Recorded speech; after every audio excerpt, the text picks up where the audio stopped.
On April 19th, 2025, a promising young student, Lauren Blackburn, disappeared without a trace.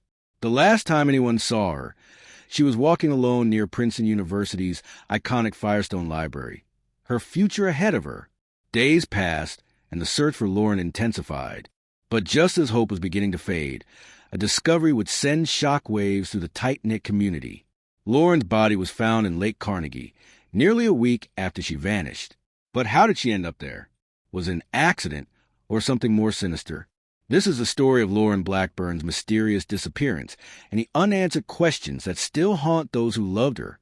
Lauren Blackburn was just 23 years old, a dedicated student at Princeton University, with a bright future ahead of her.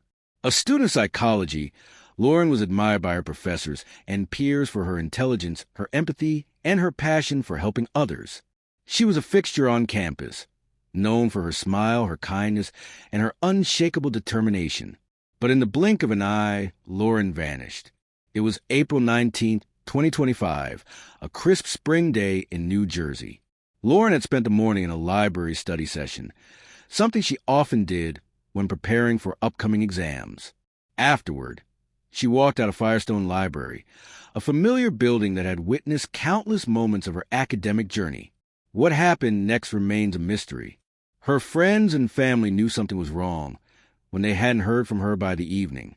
Her phone was off, and her social media activity came to a sudden halt. At first, it was assumed that Lauren had gone off somewhere, maybe for some alone time, as many students often do during stressful periods of school. But as hours turned into a full day and there was still no sign of Lauren, worry began to set in. The university initiated a campus-wide search, with friends, fellow students, and even staff joining the efforts. The police were contacted, and flyers were posted all around Princeton. No one could understand how someone as responsible and grounded as Lauren could simply vanish. There was no sign of forced entry into her dorm room. Her belongings, including her purse and jacket, were left behind. It was as if she had walked out of her life and into the unknown. What had happened to Lauren? Had she been taken? Or was there something else lurking beneath the surface that no one had anticipated? April 19th, 2025, began like any other day for Lauren Blackburn, a dedicated student at Princeton University. She had been up early, preparing for the upcoming finals. Lauren had a lot on her plate, juggling academic demands, extracurriculars, and her personal life. But despite the weight of her responsibilities, she always found time for the little things, the moments that made her feel human in a world that often felt like it was moving too fast. That morning, Lauren had spent several hours at Firestone Library, a hub for the university's student body. She loved the quiet here, the rustle of pages turning, the distant sound of students tapping away at their laptops. It was her safe space, a sanctuary where she could focus and escape the pressures of university life. Around noon, after finishing her study session, Lauren decided to take a break. It wasn't unusual for her to go for walks to clear her mind. The university campus, with its sprawling greens and centuries-old buildings, was the perfect place to do that. She headed outside, her footsteps echoing on the stone walkways. No one paid much attention to her as she walked toward the central quad, but that would be the last time anyone saw her. Lauren wasn't the type to leave without a trace. She always kept in touch with her friends, making sure they knew where she was or what she was doing. But on this day, something was different. As the hours ticked by and she didn't respond to calls or texts, her friends began to worry. By the evening, Lauren's whereabouts were still unknown. Her friends reached out to the campus security, who assured them they were conducting a routine search of the area. But Lauren wasn't in any of her usual spots. Her phone, typically buzzing with notifications, was silent. The search begins. Lauren's friends and family weren't about to sit back and wait for answers. As soon as they realized that something was seriously wrong, the search for Lauren intensified. The police were alerted, and soon the university's emergency protocol was activated. Flyers bearing Lauren's photo were posted on bulletin boards, with the words missing written in bold, urgent letters. By now, the community had started to rally behind the search. Students, faculty, and even members of the Princeton administration volunteered their time to help search the campus and surrounding areas. Police officers canvassed nearby neighborhoods, spoke with witnesses, and interviewed anyone who might have seen something unusual. But no one had any information. In a campus as large and well-known as Princeton, it was hard to imagine how a person could just disappear. But Lauren had, and no one knew why. Was it a voluntary disappearance? Had she run away, overwhelmed by the pressures of university life? Or had something more sinister happened? The hours stretched into a full day, and the hope that Lauren would return on her own began to fade. The police continued their investigation, and the local news began to pick up the story. The community that once felt secure and close-knit now felt like a place filled with unanswered questions, days without answers. As the days passed, the search expanded. Police officers scoured the nearby woods, searching for any trace of Lauren. Dogs were brought in, trained to sniff out scents, but they didn't find anything. Helicopters hovered above the campus, their whirring blades adding to the tension in the air. The Princeton community held its collective breath as they waited for news. Yet, each day seemed to bring only more silence. No clues, no sign of Lauren. Her friends and family began to prepare for the worst. Her mother, Caroline, spoke with the media, her voice thick with emotion. "I just want my daughter back," she pleaded, her eyes filled with a mixture of fear and hope. "If anyone knows anything, please come forward." The hope that Lauren might still be out there was growing thinner by the hour. Her dorm room had been searched. Her belongings, her clothes, her phone, all still in place. There was no sign of foul play in her immediate surroundings, but there was also no sign of her. And then, on the fourth day of her disappearance, something happened. A breakthrough. But it wasn't the news everyone was hoping for. A shocking discovery. On April 25th, 6 days after Lauren went missing, a group of fishermen stumbled upon something unusual. They had been out on Lake Carnegie, a serene body of water just outside Princeton's campus, when they noticed something floating near the shore. At first, they assumed it was debris, but as they got closer, they realized it was something far more tragic. It was Lauren. Her body was found in the water, her clothing soaked, her hair matted around her face. The discovery was both shocking and heartbreaking. Lauren's body was recovered and transported to the local morgue for examination. The Princeton community, still reeling from her disappearance, was hit hard by this revelation. But the question on everyone's mind was, how did Lauren end up in Lake Carnegie? Had she drowned? Was it an accident? Or had something else happened? The mystery deepens. The authorities quickly launched an investigation into the circumstances surrounding Lauren's death. Her body showed no signs of visible trauma, and the initial autopsy revealed no clear cause of death. There was no evidence of foul play, but the manner in which she had ended up in the lake raised more questions than answers. The lake was not far from campus, but it wasn't a place where students typically went. It was known for being a peaceful, quiet area, often used for rowing and occasional recreational activities. There were no reports of Lauren having been near the lake in the days leading up to her disappearance. What had happened during those days? Where had Lauren been? How had she gotten to the lake? These were the questions investigators were desperate to answer. As the investigation unfolded, it became clear that there were more mysteries than solutions. Was Lauren's death the result of an accident, a moment of desperation, or was there a darker force at play? In the days following the discovery of Lauren Blackburn's body, the first theory to emerge was the possibility of a tragic accident. It wasn't uncommon for college students to make poor decisions, especially during periods of stress. Perhaps Lauren, overwhelmed by the pressures of school, had gone for a walk by the lake to clear her head. Lake Carnegie, though serene, had long been a spot for students seeking solitude. Some speculated that Lauren might have wandered too close to the water, possibly slipped and accidentally fallen in. The evidence seemed to support this theory at first. There were no signs of physical struggle, no marks on her body that indicated foul play. Her personal belongings had been left behind, which seemed to indicate she hadn't intended to leave in a hurry. It was an easy theory to believe. Perhaps Lauren, feeling the weight of her academic life bearing down on her, had gone to the lake to escape for a while. Maybe the combination of exhaustion, stress, and the calming effect of the water led her to wander too far.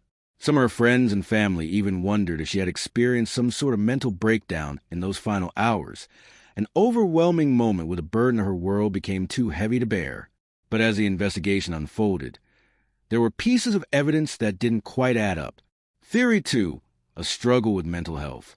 Lauren was an accomplished student, but like many people her age, she carried her struggles in silence. A deeper investigation into her life revealed hints of emotional distress that, at the time, had gone unnoticed by most of her friends and even her family. Lauren had always been someone who internalized her emotions. She excelled academically and socially, but she also worked tirelessly to maintain that image of perfection. Behind the scenes, she struggled with the pressure of maintaining such a high standard. She was known to work late into the night, often skipping social events and shying away from conversations about her own mental well-being. Some friends recalled moments when Lauren seemed particularly quiet, withdrawn, even times when she would disappear into her room for hours, only to emerge with a forced smile and a reassuring word. It wasn't until after her death that some of her close friends admitted that they had noticed the signs. They remembered moments when Lauren would mention feeling overwhelmed or stuck. Some speculated that, given the pressure of finals and the weight of everything she had going on, she might have reached a breaking point. Could Lauren have gone to the lake, seeking peace, and slipped into the water in a moment of despair? However, the idea of suicide was met with disbelief. Friends who knew her best insisted that Lauren had been too focused on her future, too passionate about her studies and her career goals, to end her life in such a way.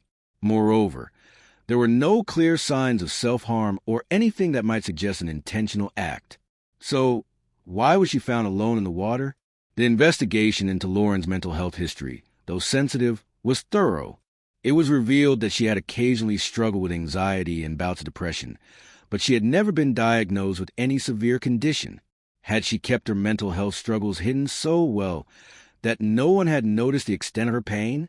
This theory remained clouded by uncertainty. While Lauren's emotional state might have played a role in her disappearance, there were still lingering doubts about whether this could fully explain what had happened. Theory 3, foul play. As the investigation continued, the possibility of foul play began to creep into the conversation.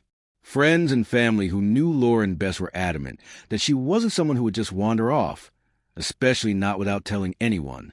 Her phone was turned off, and her last known whereabouts were too mysterious for it to be a simple accident. Could someone have been involved in Lauren's disappearance? The question haunted investigators. Lauren had been alone when she disappeared, but could someone have followed her, perhaps with malicious intent? And if so, who? Several witnesses came forward after the discovery of Lauren's body. A few students remembered seeing a figure near the lake on the afternoon she went missing. One of them described seeing a man standing in the shadows, staring at the water, but there was nothing concrete to suggest that this person had any involvement in Lauren's disappearance. The police were unable to identify any potential suspects, but the presence of this mysterious figure raised more questions. Moreover, a number of Lauren's friends were adamant that she had never been one to wander the campus alone after dark. Something about her disappearance didn't feel right. Her family echoed these concerns, with her mother, Caroline, expressing her belief that someone had played a part in Lauren's death. While the authorities followed up on every lead, the investigation turned up little in the way of concrete evidence. The lake itself yielded no new clues, and surveillance footage from the campus didn't show anything unusual during the time Lauren was missing. Theory 4, the campus's darker side. As the investigation grew more complex, whispers began to emerge about the darker side of Princeton University. Some speculated that Lauren had been the victim of a crime tied to something more sinister. Could she have been involved in something she wasn't ready to face? Had she uncovered something about the university's own hidden secrets, something that might have led to her disappearance? These theories were less concrete, but they found their way into the growing number of discussions about Lauren's case. Some former students claimed that there were areas of the campus that students often tried to avoid, isolated corners, late-night hangouts where things were less than above board. Could Lauren have unknowingly stumbled upon something dangerous? The idea that Lauren's death might be linked to something larger, the hidden corners of university life that few students talked about, remained a troubling thought. And yet, despite the theory's dark allure, there was no solid evidence to support it. The days following the discovery of Lauren Blackburn's body were filled with sorrow, confusion, and frustration. The campus of Princeton University, once a place of comfort and achievement for many, now felt heavy with grief. Students, faculty, and staff who had known Lauren, the brilliant, kind young woman who had once walked among them, found it hard to come to terms with her sudden and tragic death. Her friends spoke about her warmth, her infectious laugh, and the way she made everyone feel special, like they were the most important person in the room. To lose someone like her, with so much potential and so many dreams ahead, felt like a cruel and incomprehensible fate. Lauren's family was devastated. Her mother, Caroline, who had raised her daughter with love and care, couldn't fathom the pain of losing her child. "I just want to know what happened," she said through tears in a televised interview. "I don't care about the reasons anymore. I just need to understand why she's gone." The investigation continued. But as time went on, it became clear that many questions would remain unanswered. Was Lauren's death a tragic accident, a cry for help, or was it the result of something darker, something hidden from the public eye?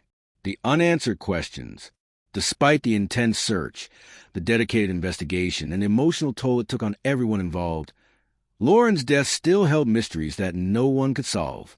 The lack of clear evidence, the conflicting theories, and the unsettling silence surrounding her disappearance left a sense of unease that would linger for years to come. The question of why Lauren was found in Lake Carnegie, so far from where she had last been seen, haunted those who knew her best. How did she end up there? What was she doing in those final hours? Was she in the water by accident, or was she pushed to a place where no one could hear her cries? It was impossible to say, and as the months passed, the case began to grow cold. Theories and suspicions continued to swirl, but there was no concrete evidence to back any of them up. The tragedy of Lauren Blackburn's death seemed to exist in a limbo, a place where the questions outweighed the answers. Princeton University, in an effort to provide some comfort to the grieving community, established a memorial fund in Lauren's name. The funds would be used to support mental health resources for students, a fitting tribute to a young woman who had been so deeply affected by the pressures of academic life. It was a small step toward addressing the larger issues that her case had brought to light, but it was clear that no amount of money or resources could replace what had been lost. The legacy of Lauren Blackburn. Though the questions surrounding Lauren's death may never be fully answered, her legacy lived on in the memories of those who loved her. Friends, professors, and classmates continued to speak of her kindness, her intellect, and the way she had brightened the lives of everyone around her. In the wake of her tragic death, her family and friends honored her by advocating for better mental health awareness on college campuses. Her case also sparked larger conversations about the mental health struggles that many students face, often in silence. For some, Lauren's story was a wake-up call, a reminder that even the brightest minds could be struggling beneath the surface. College life is often seen as a time of freedom and growth, but for many students, it is also a time of intense pressure, isolation, and uncertainty. Lauren Blackburn's death was a tragic reminder that no one is immune to the struggles that come with the weight of expectations, whether self-imposed or from the outside world. Her story touched the lives of many, and while the questions about her death may never be fully answered, the conversation about mental health and the need for support and understanding continues in her memory. A final thought: the nature of disappearance. Lauren's case is one of many that highlight the mysterious and often tragic nature of disappearances. Sometimes we search for answers in the places we expect to find them, the places where we last saw the person, the spaces they occupied, and the things they left behind. But sometimes the answers don't come. They remain out of reach, hidden in the darkness, like a puzzle with a missing piece. In the end, Lauren's disappearance is a reminder of how fragile life can be, how a single moment can change everything. Her story is a testament to the power of human connection and the need to care for those around us, especially when they seem to have it all together. Because, as we learn with Lauren, sometimes the person who seems the most confident, the most in control, may be silently struggling with something far deeper than anyone can imagine. And so, the mystery of Lauren Blackburn's disappearance lingers, her memory etched into the hearts of those who knew her. We may never know the full truth of what happened that fateful day, but what we do know is that her life had a profound impact on people who loved her and on those who heard her story. If you found Lauren's story as tragic and perplexing as we did, please consider giving this video a thumbs up and sharing it with your friends. Every view helps spread awareness and keeps these important conversations going.